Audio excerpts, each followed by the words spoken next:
Now that summer is winding down and you've already spent lots of time in the water, I want to show you now how to figure out how much pee is in any pool. There's actually a lot of misinformation on the topic of pee in pools, so I'm going to do some experiments on my own, along with some clever science people in foreign lands, and spoiler alert, some of the results are good news and some aren't. So let's jump right in. So this first experiment is to determine how much pee is in an actual sample of pool water using an ingenious method. So I got two samples from my friend's community pool where lots of people swim, one from the pool and one from the spa. And then two samples from a friend's backyard, again one from the pool and one from the spa. I also collected samples from the source water at each location as a control, and I'll explain why in a minute. Now that I have my samples, I needed to quickly get to my scientist friend Lindsay in Canada, but lucky for me, I knew a shortcut.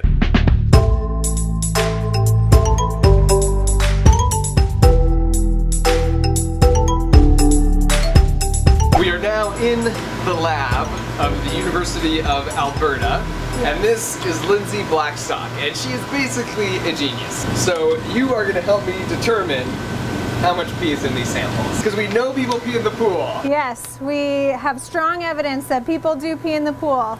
So we're going to try to find a way that we can measure that pee without actually measuring pee. I'm going to apply my new strategy based on the amount of artificial sweetener that's in the pool.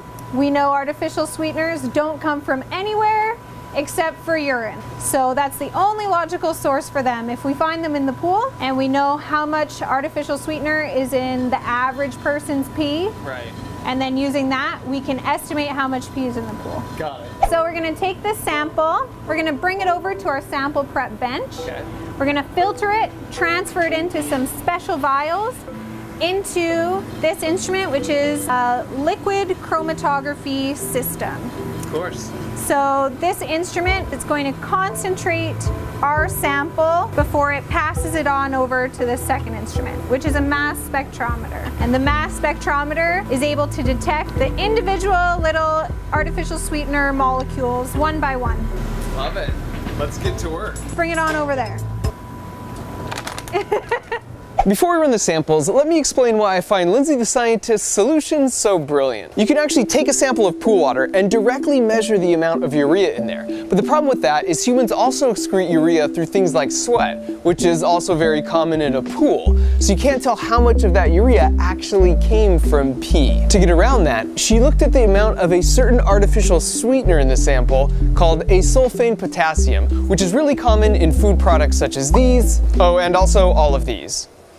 So pretty much everything. The reason drinks like these are 0 calories is because you taste the asulfame potassium sweetener, but the chemical compounds aren't broken down at all by your body. So more than 99% is passed through in your pee within 24 hours. And therefore the only reason this would be in the pool is if it passed through a person first. And just to be sure, we measured the source water at both locations, because sometimes trace amounts of the sweetener can be found in the water supply, and if so, we just subtract that from the results. And I love this, because we've all wondered how much pee is in a specific pool. But Lindsay figured out a really clever way to use proven science to actually answer the question.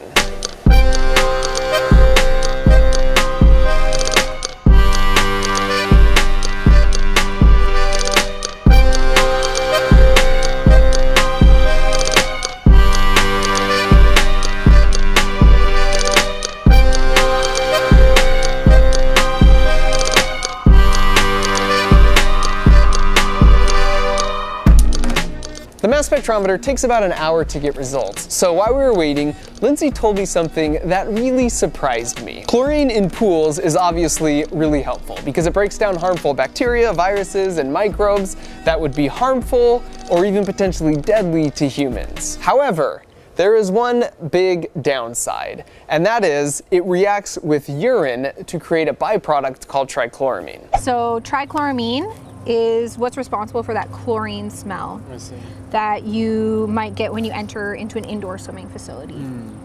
It's But also, if I just smell chlorine, like straight out of the bottle, it kind of has that chlorine-y smell to it. yeah, but the smell that you smell in a pool is trichloramine. Like, this is the compound responsible for that characteristic swimming pool smell. And if I look skeptical here, it's only because I was. So I devised an experiment of my own to see if this was really true. For the experiment, I got 2 5-gallon buckets and filled them with pure water. Then I added 4 times the recommended concentration of chlorine for that volume of water to both buckets. And then only in the bucket labeled B, I added just a little bit of P. And then I let it sit for a couple days. All right, so it's been 3 days, so this is the moment of truth. So the first thing I notice is visually they look the same. You can't tell one bucket from the other as far as color of water goes. So I'm gonna start and smell this one first. So that doesn't smell like anything. That smells just like water, even though this has 4 times the recommended concentration of chlorine for this volume, which makes me nervous to smell this one. What? That is crazy. This smells like a pool, even though the only difference between these two is this has a little bit of pee in it. This is a nostalgic smell. This smells like summers and vacationing at hotels with pools and water parks. Turns out it was just pee. So if trichloramine, which again is what is produced when pee reacts with chlorine, was just that classic pool smell, that's not that big of a deal. But the problem is, it's kind of bad news for both your lungs and your eyes. When your eyes are really red after swimming for a while, that's actually because of the trichloramine from the pee, not the chlorine. Trichloramine also causes things like asthma. In fact, studies show asthma is more likely to occur among elite swimmers than any other high-level athlete. Which now makes sense because Michael Phelps admitted to always peeing in the pool, and he says all his buddies do too.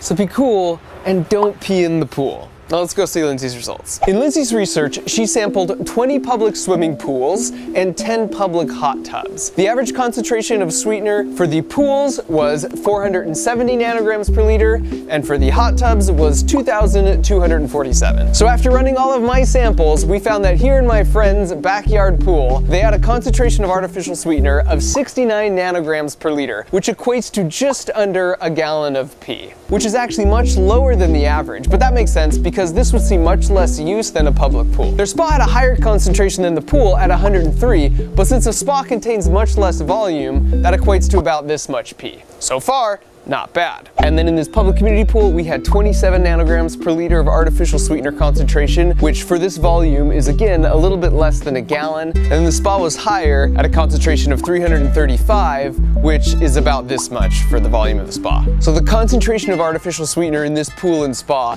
is much, much lower than the averages Lindsay saw in the 30 samples she collected, which leads me to believe that the water has been completely replaced recently, which happens from time to time for various reasons. If this pool had the average concentrations reported by Lindsay, for these volumes, we would expect to see over a gallon of pee in the hot tub and about 13 gallons in the pool. If you want an estimate of the pee in your own pool, I came up with a simple equation after talking with Professor Ernest Blatchley of Purdue University, who mentioned that studies have found that swimmers introduce between 25 and 80 milliliters of urine per swim session. So you take the average number of swimmers that were in your pool per day during the summer, and then you multiply that by 1.2. That's how many gallons of pee are in your pool at the end of the summer. And if you think your friends and neighbors pee more than average, use 2 as the multiplier. And if you think they are more on the courteous side of the range, use 1/2 as the multiplier. As a general rule of thumb though, public pools about this size will contain approximately 13 gallons of pee,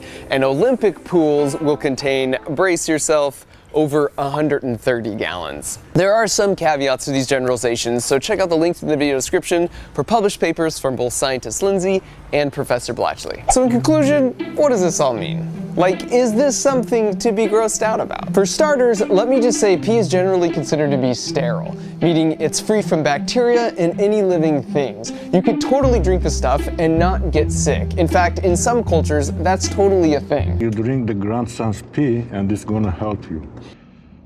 Additionally, urine is made of 95% water and just 5% of dissolved solids like the urea stuff we've been talking about. The fact that pee is so dilute at 95% pure water is in part, disappointingly, why it's really hard to make a chemical you could add to any pool that will magically turn blue if someone pees in it. Having said that, I suppose it's still a little gross knowing you're swimming in even just a small amount of pee, but I feel the benefits to your happiness and well-being that can come from swimming far outweigh any sort of gross factor or minor health risks. I guess at the end of the day, my advice would be to be cool and don't be in the pool. And And then at that point, Just keep swimming, just keep swimming, just keep swimming, swimming, swimming. Just maybe take a shower when you're done. speaking of swimming pools, did you know your heart pumps enough blood to fill 4 Olympic-sized swimming pools every year? Or how about that there's 100 lightning strikes on Earth every second? Or did you know that it's so hard for something to become a fossil that if all humans currently living right now suddenly went extinct, we would only leave behind 8 skeletons as fossils somewhere buried in the earth. Now, if you would have listened to A Short History of Nearly Everything on Audible like me, you would have known all of that. This book is a really entertaining synopsis of all the stuff that we know about science, including when and how we learned it, in addition to talking about all the stuff we don't have answers for yet. I really liked it. And it's a big book, but if you use Audible and listen at 1.25 speed like I do while you're commuting to and from work, you can knock this out in a little over a week. So if you want to listen to A Short History of Nearly Everything or any other audiobook for free, all you have to do is use the link in the description or go to audible.com/markrober. Thanks for watching.